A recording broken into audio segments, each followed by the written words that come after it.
Okay then, right. So we'll get started with, I'll at least introduce myself and then we'll get started with the actual session today. So my name is James Calcott. I'm the Schools and Colleges Liaison Manager at Royal Holloway University.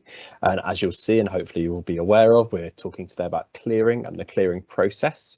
So I have a couple of years of experience working clearing, supporting our admissions team. So hopefully the information that I can give you today will support you throughout that process, give you a better understanding of what clearing is and how it works. It's worth saying straight away that we're not going to be able to necessarily say answer questions around, if I get these grades, well, excuse me, if I get these grades, will I be able to get into Royal Holloway for this course?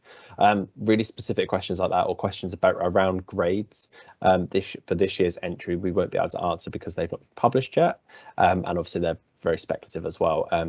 Because not many people have received their grades at the moment. So the session today is going to kind of follow a really simple structure. So we're going to talk a little bit about what clearing is, first and foremost. So what actually is clearing? What is the clearing process? We're then going to talk about how you as a student can prepare for results day, whether that's you get the results that you're wanting or needing, or if you don't quite get the results you want or need. We're going to be talking about how you can best prepare yourself for results day. I'm then going to give you a few tips on kind of clearing and that process, but also we're going to look at the timelines as well. So a couple of the key dates around clearing. And then, as I said, at the end, we'll have a Q&A with myself and Sophie, as well as our two ambassadors that we have on the call today. So if you do have any questions, please feel free to pop them in the chat throughout the session, or save them to the end and again, pop them in the chat for us. Before we get started, a little bit about Royal Holloway as well, so where I've come from today. So as you can see, a few key statistics there. So we're a top 25 university in the UK with over around 79% graduate level employment or further study after 15 months as well. We're a campus-based university based just outside of southwest London in a town called Egham, and we're about 40 minutes away by public transport into London Waterloo. So really nicely located if you are interested in coming to Royal Holloway, whether that's through clearing or that's through main entry next year. And a list of our departments as well. So we cover through the creative arts and the arts, right through to humanities, social sciences and the sciences as well. So a whole host of different subject areas and academic interests are covered through our department. And again, if you are interested, I prompt you to take a look at our website and look at our course sort of finder on there as well. But for today's session, as I said, we're going to start with talking about what clearing actually is. So what is that process? So what we mean by clearing, clearing is a process for students not holding an offer from a university. So this is a service that allows students to get an offer from a university if they're not currently holding an offer from a university. And I'll talk around who is eligible for clearing in a moment. But clearing provides an opportunity for many students to take up opportunities at universities that haven't been taken up already. We also have a service called UCAS Plus, which is run through UCAS and run through UCAS Track, which matches students with a university and a course. So it looks at your profile, it looks at your application, and it will match your profile and offer courses and universities that have places through clearing. So it's an automatic service, which may be worth having a look at as well. But obviously, there's lots of factors that are coming to play when you are looking at those universities. And how does clearing work? So clearing, as I said, is available for a number of students. So first and foremost, it's available for students that have applied after the 30th of June. So if you've applied after the 30th of June, you would have been automatically entered into clearing and you'll be able to get places within the next couple of weeks. It's for students that didn't receive any offers or none that they wanted to accept in the main cycle, essentially. So say, for example, you were given 5 offers, but you decided that you didn't want to accept any of them, you'd be entered into clearing. Or say, for example, you had 5 offers and 5 unsuccessful offers, again, you'd be entered into clearing as well. It's also for students that didn't meet the conditions of their offers. So that would be the conditions of your firm and your insurance place. So say, for example, you're receiving A-level results and you've missed out on both your offers from your firm choice and your insurance choice. With the A-level results you've received, you're being entered into clearing. And also it's for students that have declined their firm place. So in recent years, there's been big changes on UCAS and students are actually able to decline their firm place and enter themselves into clearing. So on UCAS Track, when you have received and confirmed your place or had your place confirmed once you've received your results, there'll be a button on there that says decline my place, and you'll be able to decline your place with your firm choice university and then enter into clearing. Now with this option, I have to really sort of preface this with be really, really careful with this. There is no kind of going back from here. Once you've kind of declined that firm place, that's gone, that's kind of finished for.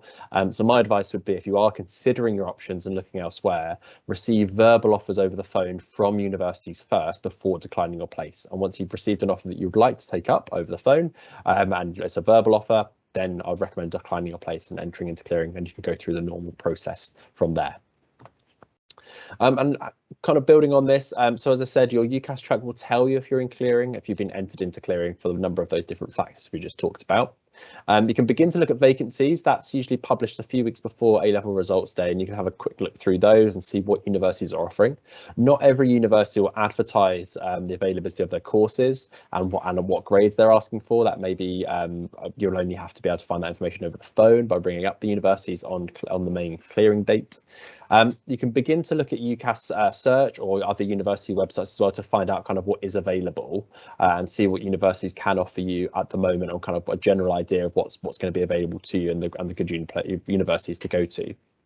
Fundamentally, though, when you have entered into clearing, you will need to ring universities. So there isn't an online process for most universities or majority of universities. You will have to pick up the phone and ring them. Phone lines usually open quite early in the morning, around 8 o'clock. 8:30 for most universities.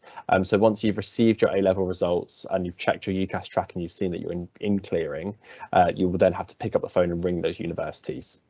And finally, it's worth pointing out as well that not all universities take place in clearing. So, for example, Oxford and Cambridge don't often take place in clearing. A number of universities don't participate in clearing. Not every course is available through clearing at universities as well. It really is those courses that still have available spaces on them that will be into clearing. But just to give you kind of a general sort of figure around the number of students that go into clearing each year. So approximately 47,000 students went through clearing last year in 2021. Previous year was quite a bit higher in 2020 for understandable reasons. So if you are thinking about going into clearing, or you will be entered into clearing, don't panic, you're not on your own, and a significant number of students will go through clearing every single year, and there are some fantastic courses and universities that will have places in clearing for you, and you know that will be available to you. And we kind of mentioned about searching tools. So UCAS, the main UCAS website will eventually turn into and have a clearing courses search function, as you can see here, and this will have the courses that are available through clearing. You can obviously use the main search function on UCAS as well, just to get a general feel about the courses that universities offer and what kind of the type of course. But when it does come to clearing, there will be this clearing course search on the UCAS website. We'll have the vacancies. And as you can see, it's very, very similar to the general sort of course finder, course search that you have on UCAS anyway. So it should be very easy to follow and cover because it's showing the same sort of information. It is worth spending a bit of time if you are already or considering going into clearing, or you think you will be going into clearing. Again, it's hard to tell, but it may be worth having a look and doing a little bit of preliminary research first and foremost, and get a good idea about what courses are out there, what universities offer them, and what they teach in particular, and those key things and those key factors that you would have gone through when you chose your courses in the first place. So kind of moving away from that kind of what clearing is and how it works, let's talk about instead how you can prepare for results day, like we said, whether things go in your favour or they don't go in your favour. So before results day, it's really important to get planning. So get an idea kind of plans and contingency plans. So we hope that all students who have firm offers receive the grades they require and they go on to their firm universities. I think every university will be exactly the same situation. I think every parent, supporter, student, teacher, friend, family member, whatever would also feel the same. However, it's really important to have a contingency plan, whether that's planning for whether or not you don't get into your firm choice, but you get into your insurance choice, whether that's for you getting into your firm choice, whether that's getting into neither your firm or insurance choice and having to go into clearing. Having a plan in place would be really worthwhile, essentially. So, for example, if you get into your firm choice, the plan, I guess, is to celebrate, and we'll talk about kind of the things to do on results day if your results do go in your favour and you do get into your firm choice university.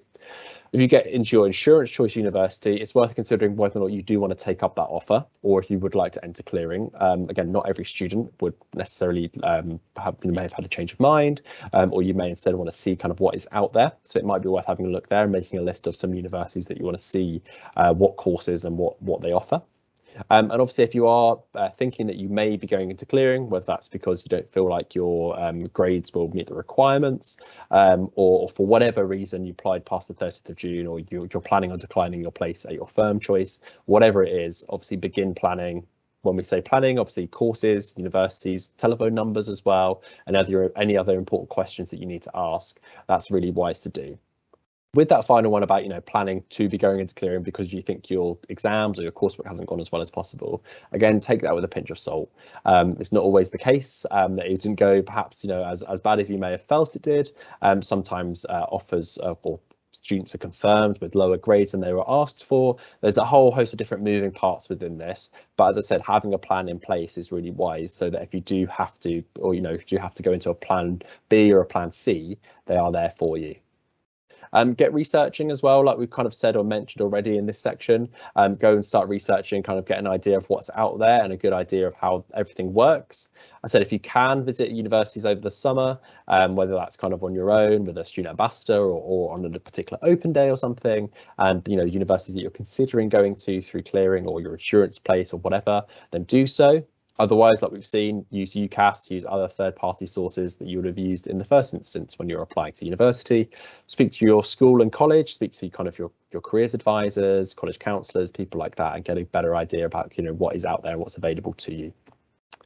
And get ready. So as I said, prepare, whether that's the night before or a few days before for results day and receiving your results. And I said the possibility of going into clearing or celebrating or whatever it is, kind of get ready and really get prepared. The night before results day, we highly recommend that you get an early night because usually it's going to be a long day, especially if you are going into clearing. But even if you're not, it's going to be a whole host of different emotions that you're going to be feeling throughout that results day and receiving your results. But equally get ready with key bits of information that you might need. So whether that's for enrolling or information you're going to need for the universities you're going to, or things that you may be asked during clearing. And like I mentioned already, make sure to get an early night. As I said, results day is usually can be a stressful day, it can be a joyous day, it can be a whole host of different things. And also, as I said, you may be up quite early to go to your school or college to pick up your results, or you may have to be on the phone, ringing around universities quite early on. So again, it's worth getting an early night.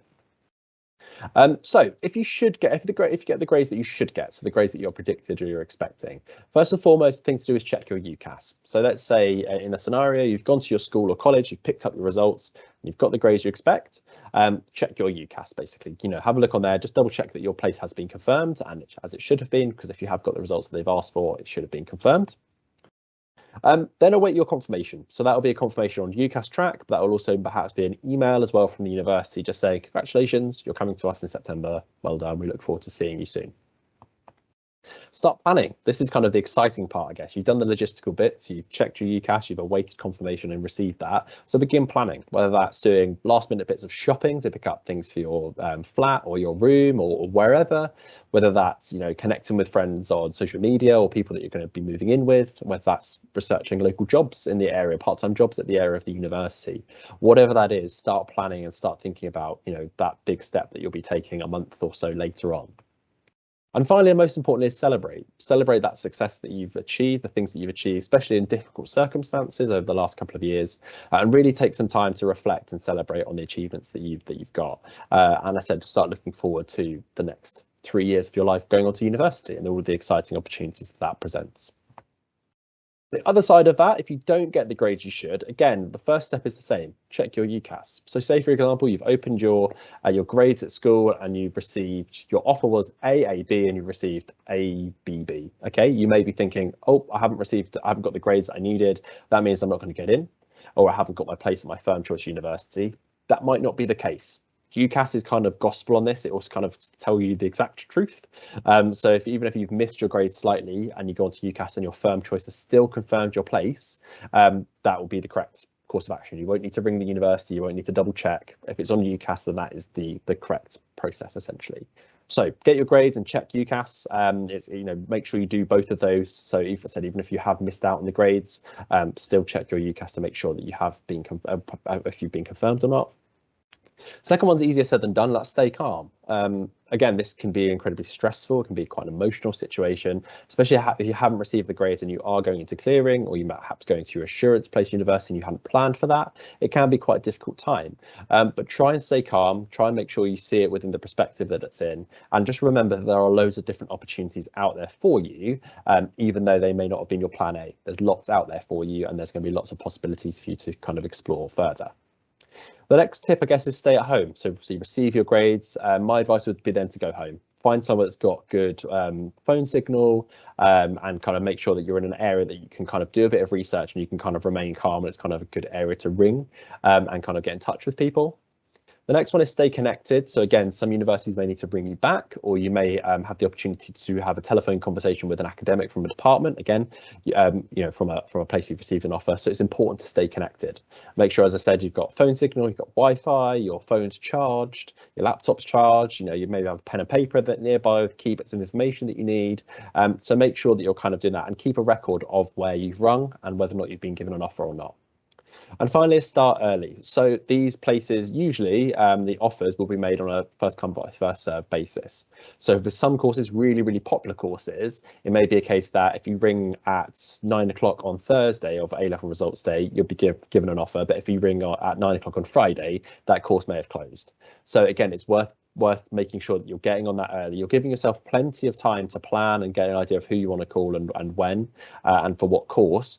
But it's also really important that you do kind of start early and kind of get going as soon as you can, really.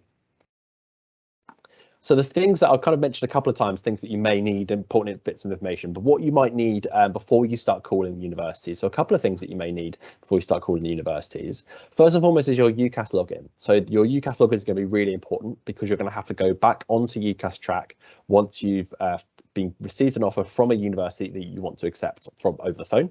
So you'll need to go onto UCAS and refer yourself. There's a button on there which basically will ask you for the university course and the course, the university and the course code. So where you're studying and what you're studying, and you can refer yourself there. And essentially the university and UCAS will speak to each other, tie up the loose ends, and that's kind of your place there. So UCAS login is really important.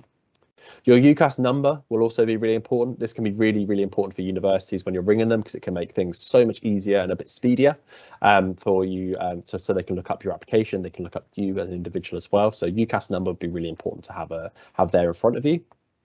Any course and university info. So this could be stuff around the course that you're looking to look at to get an offer from, as well as the universities you're ringing. So making a list of the university name, the course, and a phone number, but also maybe a couple of courses if they offer you an alternative. So say, for example, you're looking to do a really popular course, such as law, for example, and you ring up and they don't have any spaces on law, but they have spaces on law and criminology, or criminology with sociology. Then maybe it's worth having a look at those courses that are slightly different, and whether or not you'd entertain the possibility of going to study that course as well. So a few bits of key information there. And finally is a list of your grades. So this would be your A-level or equivalent grades, so listing those down again, because most universities will require them over the phone, but also perhaps your GCSE grades. So some universities may just ask for you to confirm that you have 5 GCSEs at grade 4 to 9, including English and maths. So again, having kind of a list of those. They may not need a full extensive list, but kind of so we can get on top of that, and so we know that you have that information there in front of you. If you have that information there in front of you, we can jot that down really quickly, and we have that there. Because obviously we don't want to keep you on the phone for too long, because we want you to go and accept your offer and perhaps ring around other universities as well. And we also understand that it's a day that you should be celebrating, because you're kind of moving on to the next step in your academic career. So yes, a list of grades, a list of other important information that you may require as well. So anything that you think will be important, email address, telephone number, things like that are going to be important that universities may ask for as well. So what else do you need? So first and foremost, this is kind of how the process is going to work when you're kind of, in clearing, ready to go. You're going to find a course, you're going to have a look and see what's available, find a course at a university, then going to pick up the phone and call the university, and then you're going to add your final choice onto your UCAS track, like I mentioned. So this is called referring yourself on UCAS. So you may hear this sort of bounded around throughout clearing, but yes, you'll need to go onto UCAS, log onto your UCAS account on UCAS Track. Once you're in clearing, you'll then be able to refer yourself to a course and a university. And obviously these first 2 steps you may need to repeat a couple of times. You can take on as many verbal offers from universities as you like. You can ring up one university and get a verbal offer and then go onto UCAS and accept it. Or you can ring up 10 universities, get a list of offers, work out what you want to do, and then accept that on UCAS. Be mindful that these offers may have deadlines as well. So the deadline may be 24 hours. It may be less than that, maybe 12 hours.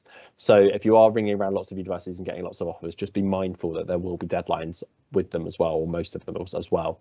So it's worth bearing that in mind as well, because you don't want to miss out on a place at university just because you've continued ringing around when you've already had an offer that you want to accept.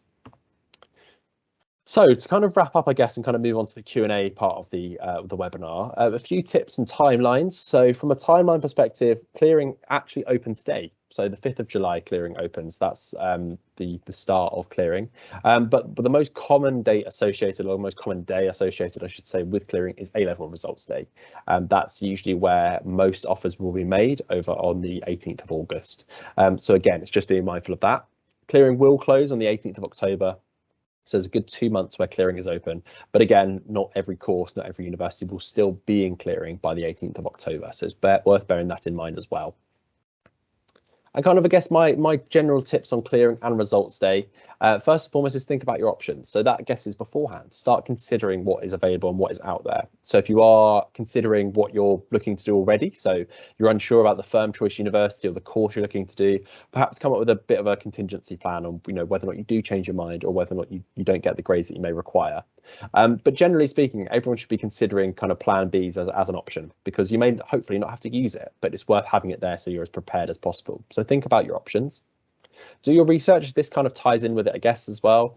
So do a bit of research. Do find out a bit more information about the different options that are out there, whether that's within higher education, within universities, or whether that's within apprenticeships, school leaver programs, degree apprenticeships, or opportunities that may come a bit later down the line. Ask for advice, speak to teachers, as I say, careers advisors, college counsellors, students, friends, peers, older students that you may know as well that are at universities, and get their kind of opinions on these things as well. There's also lots of third-party sources as well that have information around clearing and other things that to do with the university. So advise checking those out as well. I guess the penultimate one is don't rush. Again, you don't want to put yourself in a difficult situation where you've accepted the first offer that you've been made and then you decide actually that's not right for you, or you ring up another university and they've been able to make you an offer. Okay, so do take your time. As I said, it's a fine line, fine balance between taking your time and not taking too much time, I guess. But my advice is don't rush your decisions. Get as many offers as you need or as many offers as you like, and ring up the universities that you may want to go to, and then decide from there. But be mindful, I said, that these do have deadlines often, these offers. And finally, and I guess the most important one here is make the right decision for you. Only you can make the best decision. No one can tell you the decision to make. It is completely down to you. It's your future and it's your opportunities that are going to be out there. So make sure you're making the right decision for you. Going back to the don't rush, I guess it kind of links in with this as well, is that university will still be there next year. So if you decide that actually this year might not be right because you've not been made an offer from a university through clearing that you'd really like to go to, and you want to try again with different universities or reset exams or do whatever, then that's fine. Don't rush that. There will be opportunities and options to do that and reset a year or take a gap year and decide to come back to it or whatever. So again, make the right decision for you and don't feel like you have to rush that decision.